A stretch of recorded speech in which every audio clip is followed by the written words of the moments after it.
Everyone knows that Itachi Uchiha is one of the most tragic characters in the entire Naruto story. He was forced to wipe out his own clan, including his parents, against his will, and even made his brother harbor a deep hatred for him until the end of his life. Itachi carried an existence marked by sadness and almost without purpose. But what if the person responsible for the Uchiha clan massacre had been someone truly evil, driven only by their own desire to kill? That's exactly what we're going to explore today. How would Itachi's journey have unfolded if he had been genuinely wicked? I can already tell you, many things would have turned out very differently. Obito could have obtained the Eternal Mangekyo Sharingan, Naruto could have reached 100% of Hagoromo's chakra, and even Sasuke might have returned to Konoha after his revenge. Want to find out how all of this could have played out? Then stay with me. If you've followed the ending of the Naruto anime or manga, you know that the protagonist and Sasuke are the reincarnations of the legendary Ashura and Indra, and here lies the first major point. If Itachi were truly evil, he would have eliminated Sasuke on the very day of the Uchiha clan massacre. However, this creates a contradiction. After all, someone who is the reincarnation of Indra and Madara wouldn't die so early without accomplishing great feats. That's why this video will be divided into 3 parts, or rather, 3 alternate universes.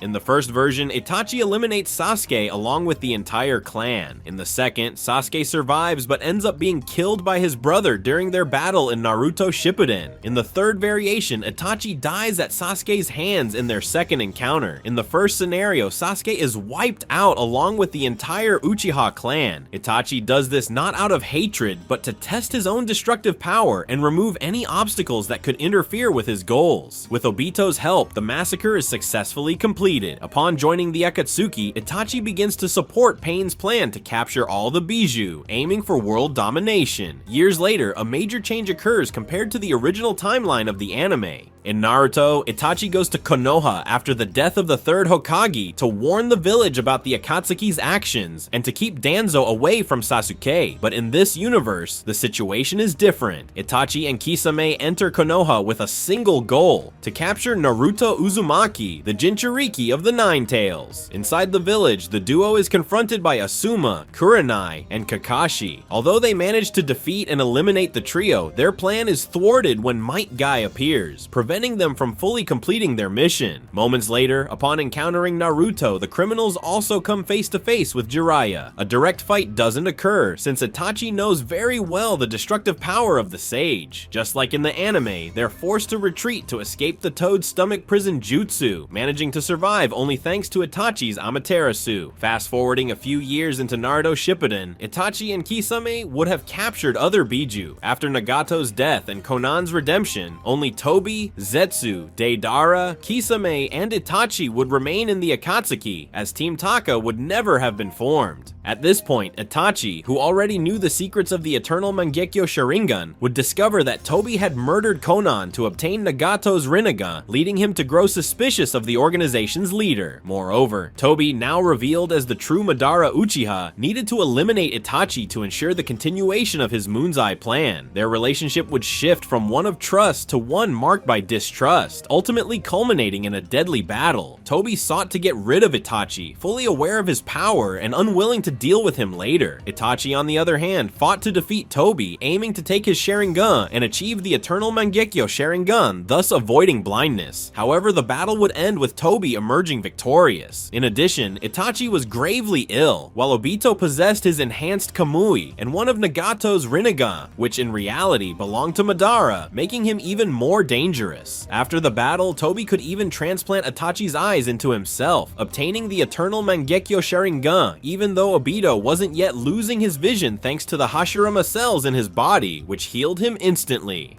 Thus, the journey of Itachi Uchiha would come to an end. It's important to highlight one detail. Sasuke's death in childhood wouldn't only affect Itachi's life, it would also drastically change Naruto's. Without a rival of equal strength, the protagonist's entire journey would unfold in a completely different way. In this scenario, I believe the third member of Team 7 would be Neji Hyuga for 3 main reasons: his natural rivalry with Naruto, his powerful dojutsu, and the situation involving Hinata, who had feelings for the protagonist while her cousin would be on the same team as the boy from the Uzumaki clan. As we know, Neji doesn't possess Sasuke's strength or the vengeance-driven hatred that fuels him. Because of that, Naruto would defeat Neji during the Chunin exams, and the final arc of the classic anime would never take place. Neji would have no reason to seek out Orochimaru, and his relationship with Naruto would evolve from rivalry to friendship after the protagonist's victory. Naruto wouldn't have as strong a reason to push himself as he did when trying to rescue Sasuke from the darkness, but he would still maintain his determination and strength to become Hokage. As in the original timeline, since Sasuke was the one who killed Danzo, the ninja with the Sharingan would officially become the 6th Hokage in this reality. During the 4th Great Ninja War, Naruto would receive all of Hagoromo's chakra, since there would be no Sasuke to share it with. This would make him the most powerful ninja of all time, wielding the 6 Path Sage mode and possessing the complete chakra of the Sage of 6 Paths. After the war, Naruto would take on the role of 7th Hokage, meaning Kakashi would never have held the position. It's worth noting that I've skipped over a few smaller details, such as Deidara's death or Orochimaru's plans to obtain a new body, since they wouldn't significantly impact the story. In the second universe, the timeline would more closely resemble the one we know from the original series. This time, instead of sparing Sasuke so that he could seek revenge, Itachi wouldn't kill his brother out of pity, but simply out of disinterest. Even so, Sasuke would naturally pursue vengeance for the death of his clan. In their first confrontation, Itachi, showing little regard for his younger brother, would genuinely attempt to kill Sasuke, but would be stopped by Jiraiya.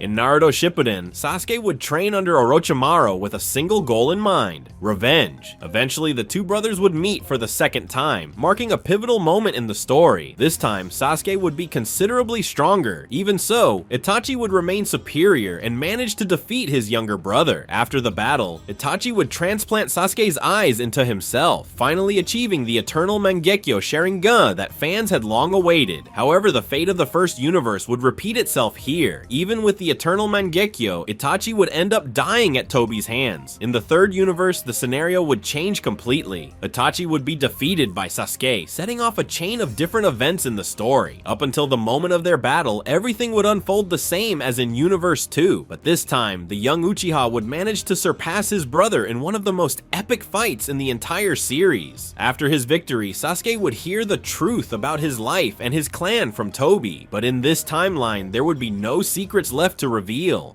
This would allow Sasuke to complete his revenge and choose between returning to Konoha or becoming a wanderer who posed no threat to any nation. This change would prevent Sasuke from awakening the Mangekyo Sharingan or the Eternal Mangekyo, leaving him slightly below Naruto's level. During the 4th Great Ninja War, he would still awaken the Rinnegan after meeting Hagoromo, but without the power of the Mangekyo. As a result, the second battle between Naruto and Sasuke at the Valley of the End would never happen, and both would keep their arms intact to this day. So which of these timelines did you find the most interesting? Personally, my favorite is Universe 3 because I believe Sasuke is essential to the story. If he had died at Itachi's hands in every scenario, it would have been a true waste of his character. Now I want to know your opinion. Which of these scenarios would you choose?